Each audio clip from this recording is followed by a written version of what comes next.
Hi, this is Sean D'Souza from psychotactics.com, and you're listening to the 3-Month Vacation Podcast. This podcast isn't some magic trick about working less. Instead, it's about how to really enjoy your work and enjoy your vacation time. This is the 3-Month Vacation. I'm Sean D'Souza.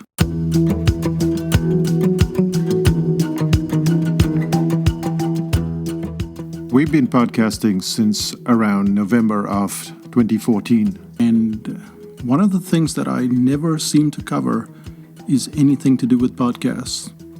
That's not on purpose. It's just something that I've never covered. And today I'm going to have this very short podcast, no stories, just a little technique that will help you as you're going about creating audio or even speaking in public.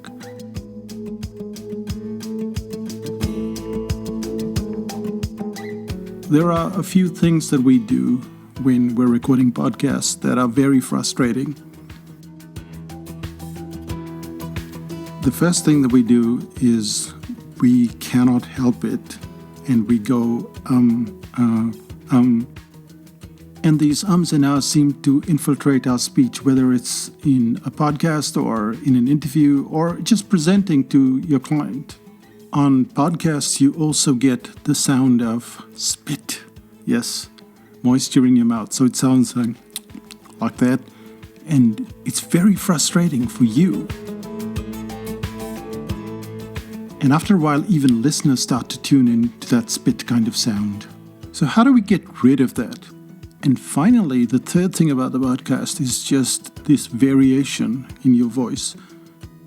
It's very easy to start recording and forget that there's an audience out there. But you're never speaking to an audience. You're always speaking to one person. And this is the mistake that we make. So these are the 3 kind of glitches that we make when we're podcasting. And today I'm going to get rid of all 3 of them.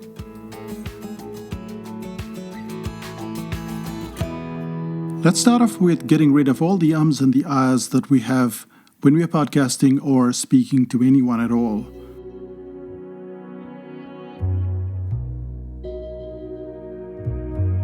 It doesn't matter whether you use a PC or a Mac. You've seen that spinning ball on your computer, haven't you? When the computer is trying to access something, it's going through that, hey, let's get to this something. And you can't do anything, and you're just sitting there waiting for it to do its thing before you can continue working. That's approximately what your brain is doing, but at a much higher speed. It's a better processor, your brain. And what it's doing is it's trying to access the information. Every time a speaker says or ah or like, that's approximately what they're doing. They're accessing that database.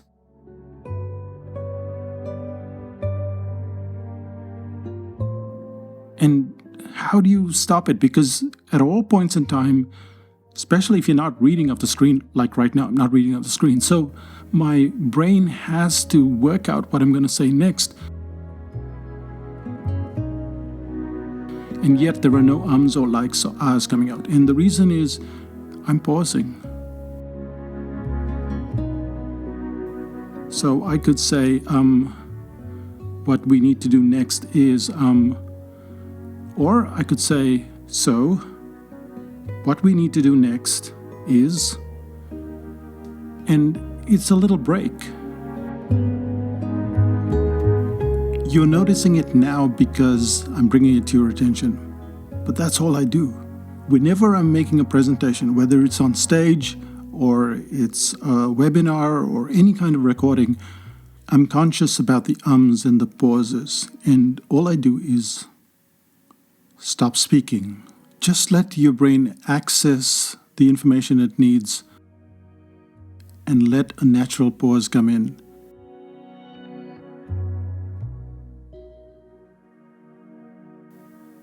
Now, if your podcast is anything like this podcast, then there will be music in the background, and sometimes not even music in the background, but a lot of music, and the pause won't be noticeable.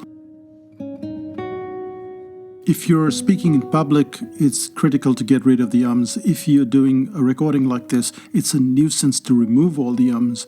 And when I started out many years ago, when we did our first workshop in Los Angeles in 2004, there were ums and ahs all over the place. The more tired I got, the more ums and ahs just popped up out of the woodwork. I just had to learn to pause. And I'm not saying that in a live workshop, which lasts 2 or 3 days, you're not going to get ums and ahs. It's just that you can reduce it dramatically. And in a podcast or in a speech like this, where you're nice and fresh, you can eliminate it completely. So just practice that for 15 minutes. Just pause whenever you think you should be saying an and sooner or later you'll get rid of all the ums and the ahs.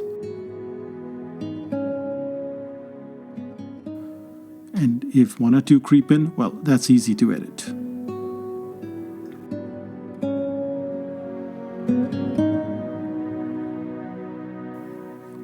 The second factor that we are dealing with when recording podcasts is this sound of moisture in your mouth.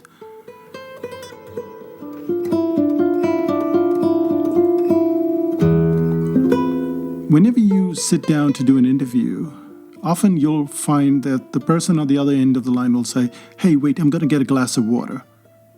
And that's because they want to keep their mouths nice and moist. Your voice doesn't crack, and it's a really good idea, especially if you're on a call for maybe an hour. Like later today, I'm on a call for an hour. And a glass of water really helps. But when you're doing something like a recording, you're very close to the mic, and every little sound just clicks in as one more click, and it's very frustrating for you.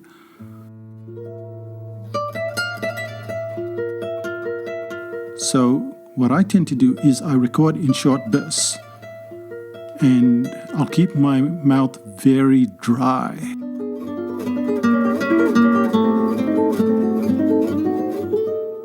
Which is totally counterintuitive.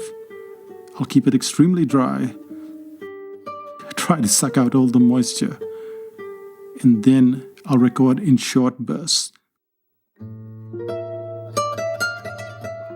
1 sentence, 2, 3 sentences at a time, and then I'll stop, and then continue.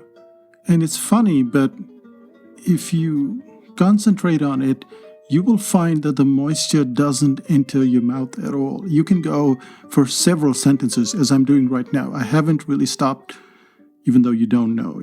The tape is just rolling. The funny thing is that if you train yourself to speak for long periods without having to access any moisture in your mouth, you will find that you can speak for quite a long time without any of those clicks that you get from the moisture in your mouth. So the trick is to just keep it dry. That's the trick I use rather than moisten it. Because the moment I get access to water, I'm in trouble again. Now this is not foolproof. Obviously some of the clicks are going to escape and they're going to get on tape. But it doesn't matter, you can go and edit it. You just have to do a lot less editing and you're more aware of the clicking sound.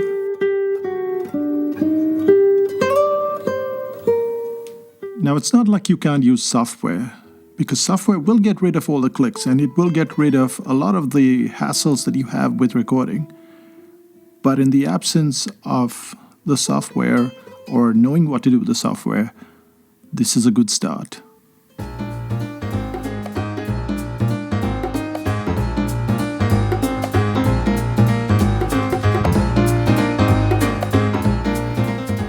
The third and final issue is one of speaking to an audience. Often when we get in front of the mic, we think that we have the whole audience listening in. But good presenters and people who have been on radio know that you're always speaking to a single person. So when you're speaking on stage, you have lights in front of you, and often you can't see much. You can't see more than a few people in the front row, And what you've got to do is start to pick on one or two people in the audience and speak to them as if you were having a conversation with them. The same thing applies to the podcast.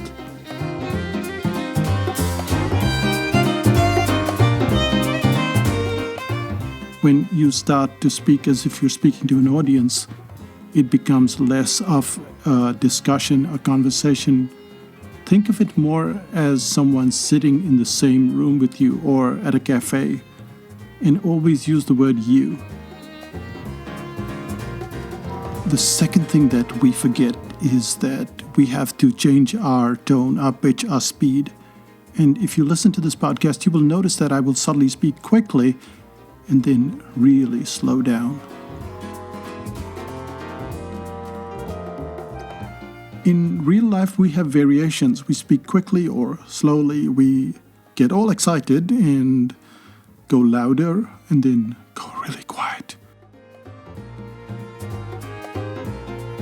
And you can do this on stage. You can do this in your podcast. You can do this in your presentation. You have to be aware of it. You have to have this space or this sudden movement through it. And then it becomes like a conversation. And it's no longer this single-paced, monotone podcast where you're speaking to an audience.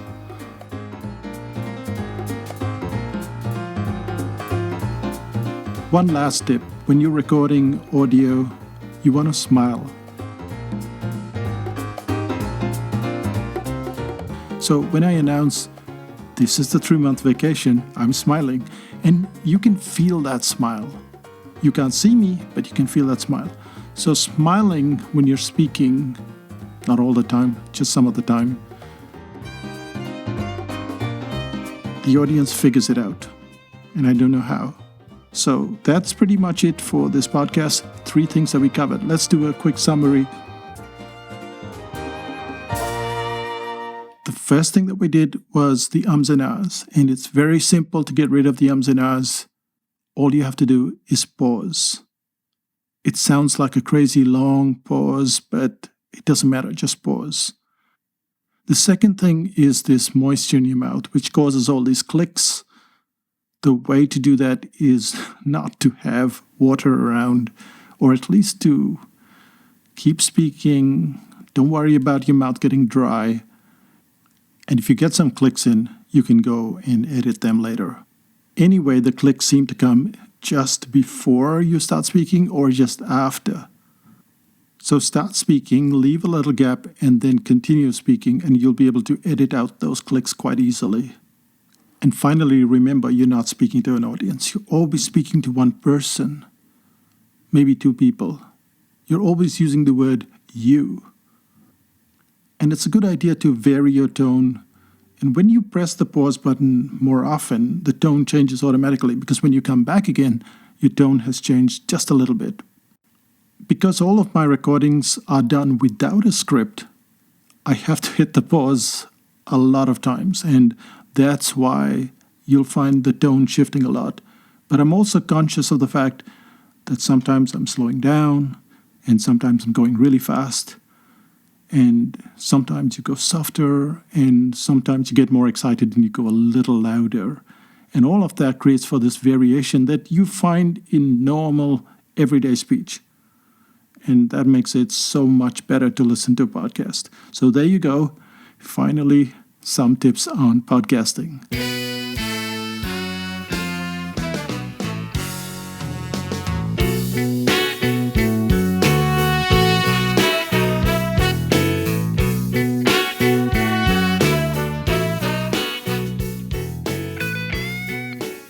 So what's the one thing that you can do today? The one thing that you can do today is to put these gaps. It doesn't matter where you speak.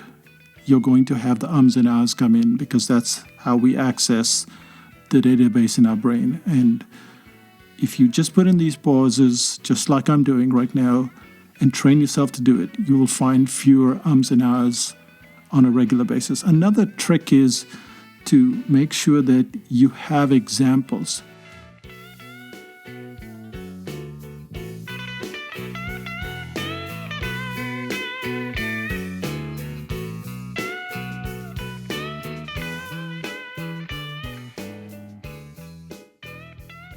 So for instance, I will get a lot of ums and ahs when I'm doing an interview and I'm trying to work out some examples to give in that interview.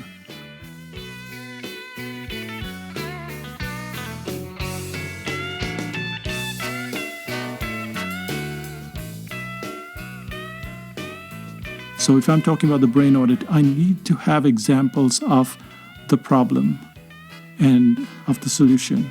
I need to have examples of the objections.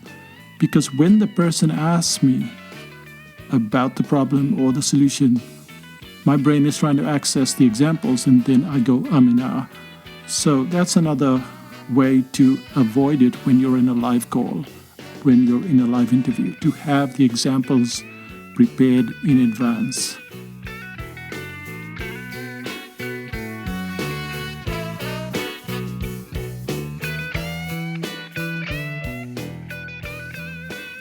This is podcast number 72. So that's at psychotactics.com/72, where you can get the transcript and the audio. You're listening to this podcast while we're in Amsterdam. It's going to be cold and freezing in Amsterdam. This podcast is being recorded while we're still in Auckland, and it's warm and sunny out there. We're going through the United States, Amsterdam, Morocco, Singapore, before we get back to New Zealand. So it's going to be a long trip, a month away, and we've got to have everything queued up in advance. So all the podcasts have been queued up, and all the newsletters, and all the 5000 BC newsletters, which is our membership site. So that's a lot of work, but once we're done with that work, we can go on vacation. We don't have to check email. We don't have to do any of that stuff. If you have any more questions on podcasting or you have tips on podcasting, send them to me at Sean@psychotactics.com. I'm also on Twitter at Sean D'Souza and on Facebook at Sean D'Souza. Bye for now and enjoy this track. It's called King of the Blues.